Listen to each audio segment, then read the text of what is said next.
देखिए, वैसे तो ये हमारा मैटर नहीं है, क्योंकि हम इसमें शामिल नहीं हैं, हमें शामिल किया भी नहीं गया है। मैं दोनों के पास गया था, पंदेर साहब के पास, और डल्लेवाल ग्रुप से भी मिला था। और जब आंदोलन शुरू हुआ तो उन्होंने कहा था कि हम केवल वो लोग ही आंदोलन करेंगे जो राजनीति में कोई इंटरफेरेंस नहीं करते। तो हमारा सुझाव ये था कि सभी संगठन अगर मिलके करेंगे तो सरकार के ऊपर हम थोड़े हैवी हो सकते हैं, वरना तो सरकार ही हमारे ऊपर हैवी रहेगी। तो इन्होंने बात मानी नहीं। अब ये बैठे हैं तो हम तो उससे किनारे हैं, हम जाके ज़बरदस्ती मिलें भी और कुछ गलत हो जाए तो फिर उसके बदनामी उसमें आ सकती है। तो आपको क्या लग रहा है, क्या होना चाहिए, क्यों ऐसा हो रहा है बार बार? देखिए, मांगों का तो हम समर्थन करते हैं, मांगे तो जायज़ हैं। सरकार को माननी चाहिए, सरकार को बातचीत भी करनी चाहिए, बातचीत से सुलटानी चाहिए। और ये जो है मतलब कोई ये तो है नहीं कि किसी का हक छीनने की बात कर रहे हैं, अपने अधिकारों की बात ही तो है ना।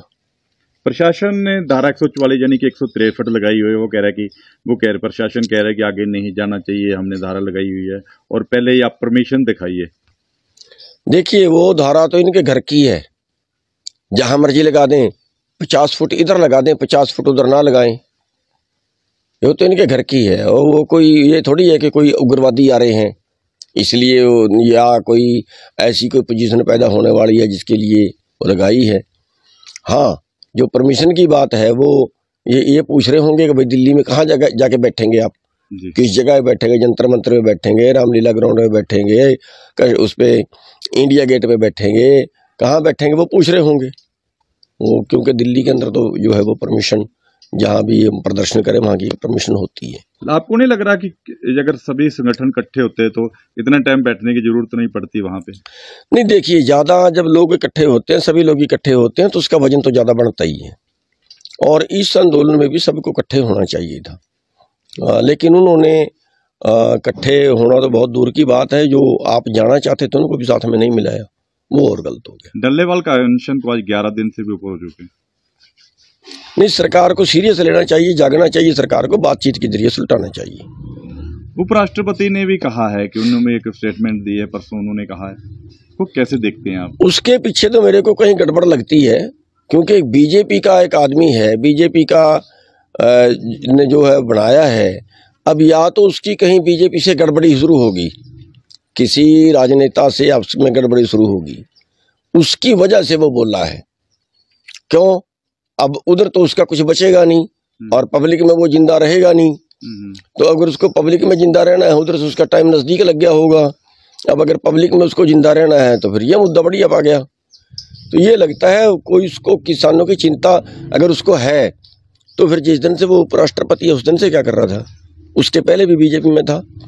पूरे पिछले किसान आंदोलन में जिसमें 750 किसान शहीद हुए, उसमें उसने एक बार बयान नहीं दिया, तब कहाँ था वो?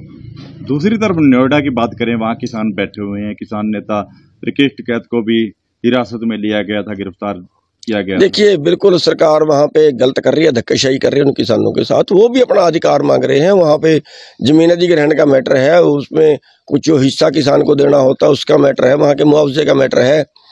तो उनको भी बुला के बातचीत करनी चाहिए। और ये जो सरकार है ना, ये पूंजीपतियों के साथ, कंपनियों के साथ मिलकर उनका फायदा करती हैं। और ये नहीं है कि जो जमीन उनसे अधिग्रहण की है उसमें सरकार को भी घाटा पड़ गया है, उसको तो गजों के हिसाब से बेचते हैं, बहुत महंगी बेचते हैं। कई जगह के तो ऐसे उदाहरण है कि किसान को दिया 10 लाख और उन्होंने कमाया 1 करोड़। तो ये सिस्टम ही गलत है। अगर कहीं कोई सिटी बसाना है या कोई कहीं सेक्टर काटना है तो उसमें तो होना ये चाहिए कि जितना खर्चा हो वो सरकार का हो जाए, वो खर्चा काट के जितने में वो बिके वो सारा पैसा किसान का होना चाहिए, जब किसानों की जमीन पे बना रहे हैं उसको। तो हम उन किसानों के साथ में हैं और ज़रूरत पड़ेगी तो हम उन किसानों का सहयोग भी करेंगे। उस पर तो मैं एक वीडियो भी डालने वाला हूँ। अगर तनाव की स्थिति बनी हुई है, इसको लेकर अगर कुछ होता है, अगर आते हैं आगे, तो गुरनाम सिंह चुड़ूनी का अगला कदम क्या होगा? वो साथ जाएंगे या नहीं जाएंगे? देखिए, नहीं, साथ तो हम तब जाएंगे जब वो बुलाएंगे, बिना बुलाए हम साथ में नहीं जाएंगे। क्योंकि फिर वही चीज़ होती है कि अगर कुछ गलत हो गया हमारे जाने से तो उसका बड़ा पकड़ा हो जाएगा। और फिर तब उन्होंने कह ही दिया कि नहीं, हम उन लोगों को तो लाएंगे नहीं जो कहीं राजनीतिक विचारधारा के हैं।